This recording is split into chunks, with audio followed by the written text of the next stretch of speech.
these cameras so close. I'm used to all be in the back. I barely noticed you. Right. Good morning, everyone. Or I should say good afternoon, I guess. Welcome to Talladega Superspeedway. We're going to start with our media availabilities with Danica Patrick, driver of the number 10 GoDaddy Chevrolet. And Danica, you recently recorded the most top 10s all time by a female driver, passing Janet Guthrie. Talk a little bit about your season this year and how you would, rate that overall at this point. I think we get rated in the point standings every year, so that's usually how people think of the season and how it's going. But it's going better. It's going better than it has yet in Cup. I think that we definitely, as a team, had challenges put on our plate to start the year off with new crew chief and me being a new driver for him, and just a lot of changes overall. But I think that we've overcome them really well, and we still have our tough and rough weekends, but I feel like as personalities we work together well, and we get upset and we have our moments, but we are able to communicate really well during. So I think that our professionalism and sort of staying even keel with each other is what's allowing us to be able to get the most out of each race weekend and each race themselves. So I think that in general it's going pretty well, and it makes me look forward to where we will evolve to, because in my mind, for the most part, it really can only get better as we are still learning each other and learning what setups work for me and what changes work for me. So makes me excited. All right, we'll go ahead and take questions for Danica. If you have one, please raise your name and state your name and affiliation, and I'm sorry, I can't see. Raise your name. Sorry, Jordan, go ahead. Jordan. Jordan Bianchi, SBNation.com. Danica, are you any more or less confident coming into Daytona or Talladega because of your ability on restrictor plate tracks? I would say that's probably a question I've got since I first started in NASCAR. I would say as time goes, I really don't feel much different other than I feel like I'm getting better overall and able to get speed out of myself and in the race, especially on all kinds of different tracks. So that's more in my control and in our control as a team. So the results are a little bit more imaginable, a little bit more you could trust what you're able to do a little bit more. So we're on a speedway. Who knows? I mean, to me, they were in the beginning, especially my opportunities to have really good finishes. But I don't think that's the case anymore. So now they feel very similar to me. They just feel a lot more about, I'm thinking more about the luck side of it than probably the potential to have my really good races, because I feel like we're able to do that here and there on lots of other tracks now. I've been comfortable in the draft since I started in Indy cars. So I'm just saying, like, they've been my comfort zone from the beginning, which is the draft. All right, we'll go Jay and then Bob. Go ahead, Jay. Jay Pennell with Fox Sports. Given the news that GoDaddy's going to be leaving, how do you limit those distractions of questions about sponsors and worrying about sponsors as you continue to go through the season?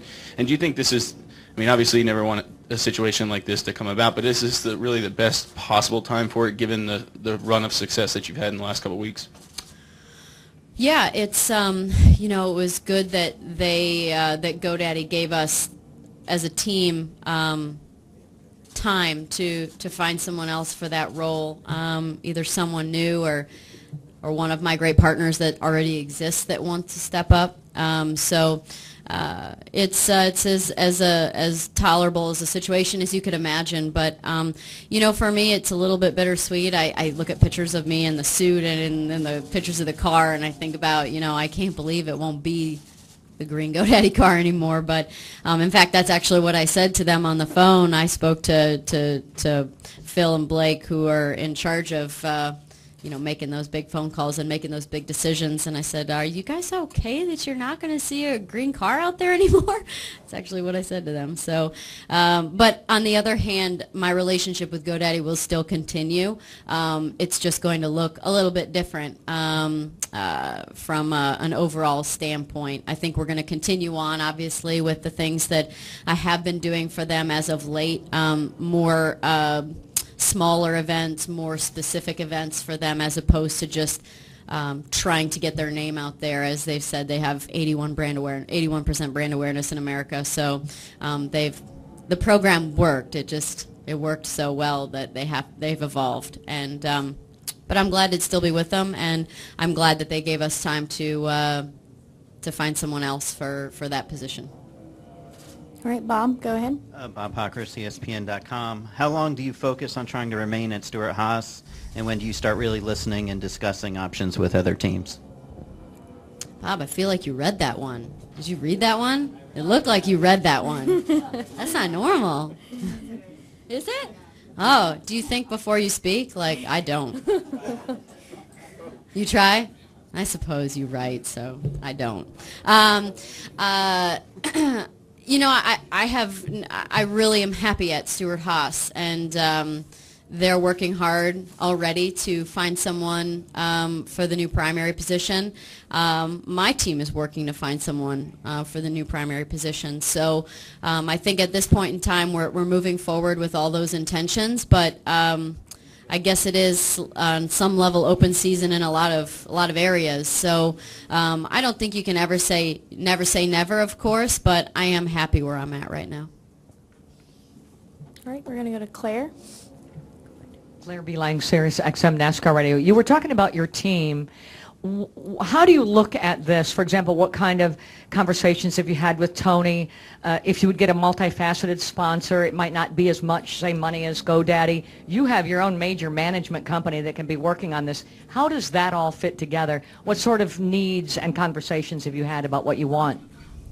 Well, to imagine that this scenario was not possible is a lie, of course. I mean, we knew that it was possible that GoDaddy would go away. So I think that we're all ready and prepared to move on and to figure other things out. And so, I don't know exactly. I'm fortunate that I have such great people working around me that they don't have to let me in on every day-to-day conversation they have and what's happening. It's really only the big things and the things that they might need me for. So I don't know exactly what conversations have gone on before this happened or right now, but I know that we're working towards finding sponsors, and that includes on my side, so my agent will try as well. And so it's a collaborative effort, and I know that they talk frequently, and it's all to get the 10 car back out on the track. So I haven't talked to Tony about it yet, so I will talk to him and say pretty much what I've said to anyone I've seen that had happened is, I'm sorry, this is our new scenario. But on the other hand, GoDaddy's been really great. I say that, and it's like, it sounds like such a letdown that they've had, but they've been phenomenal. Like, they have been an enormous supporter through every transition. I mean, they supported me when I just wanted to run nationwide to get experience. So they've been great, but it is a new scenario, and we're going to have to figure it out, and it is a challenge, no doubt. Finding primary sponsors is a challenge, but I feel confident that of all the people to find sponsors, I believe in my agent and my team. And we'll figure it out. All right, we're going to go to Nate and Kenny. Nate Ryan, NBC Sports. Can you see me? I can see you. Okay. I know beggars can't be choosers when it comes to like a sponsorship hunt, but you command a little bit more sway in terms of your typical driver. My hair? Yeah, yeah, that's exactly right. Will you be involved in the process? I know you said you're going to let them handle day to day, but Yeah. Is there a sponsor that a dream sponsor that you'd like to have? I know you're big on branding. Like, Yeah. is there a particular category you want? I mean, I am very fortunate that somebody asked me if I can, if it's a matter of just going out and picking a new sponsor, and or if I've been able to do that sort of a thing, and I've been very fortunate as a brand, being able to be somewhat picky about who it is. For me, it will be more about what their plan is and my 2 cents as to whether or not I think that how it fits in or how I fit in. And you know what I've found is that companies are extremely open to your ideas as a driver or as, you know, a personal idea that you know, I believe will work, because it's, in this day and age, it's about authenticity, and people can see through it pretty quick and easy. And and your personality shines so much better when you're in a program that is something that you enjoy and you're having fun with, and is, you know, a part of you. So I think that, you know, like I said, we've able to be a little selective. I don't think it's so easy as to just say a company and go get them and have everything you want. We try, no doubt, but I think that it's more about becoming part of the process with the marketing and the branding, and to make it all work, and being a little bit selective. But yeah, it's a tougher environment than it's ever been. So you also have to be open-minded. All right, we're going to go to Kenny, Alan, and then we're going to end with Jenna. Please keep your questions as short as you can, just because we're short on time. I'm going to mispractice up in here. Go Kenny ahead. Bruce with NASCAR.com. Danica, you've been through several of the, here we go, straight back. You've been through the different qualifying formats on the super speedways. I was just wondering what your take is of the change for this weekend, which is going to, again, be different from what you guys have been used to. Ricky and I looked at each other this morning and we go, I'm so glad the qualifying has changed. It just was, I feel like, a very unnecessary stress for everybody. I mean, the amount of conversations, meetings with drivers, and I felt like I was on Survivor and trying to make alliances, and finding out the best thing to do is to not have any and just be the one that tags onto the group, because nobody really cared if it was just one car. But when a group of 5 saw you, you're like, ooh, I can't have all 5 of those going faster. So apparently I wouldn't have made it on Survivor then, because I was trying to make too many alliances. I'm relieved for sure. I think that it's a relief, got to be a relief for the teams too, for a lot of teams anyway. And like Ricky and I were talking about, you know, it was tough to think that, you know, a car that might not be fast enough to qualify on its own could be on the front row, but that was the scenario we were in. So, you know, I think more than anything for teams like Stewart-Haas and big teams that have fast cars on the speedway, it's an opportunity to display their talents and their abilities as car builders, and the positions that they've earned at great teams. As drivers get lucky enough to drive them, but we, you know, on the other hand, we've also earned our spots too. So it's just more of a relief than anything that it's traditional, and, well, generally traditional. I think it's much quicker though, right? We get 1 lap, so but hopefully our car's fast. I guess that's what I would say now. All right, we'll take our final question from Alan. Go ahead, Alan. You're good? All right, Danica, we appreciate your time today. Did you forget Jenna? No, Jenna. Oh. Yeah, go ahead. You want to rephrase it differently? It depends. I mean, as a journalist, if I didn't give you the answer you're looking for, you could go ahead and just rephrase the question and maybe you'll get it.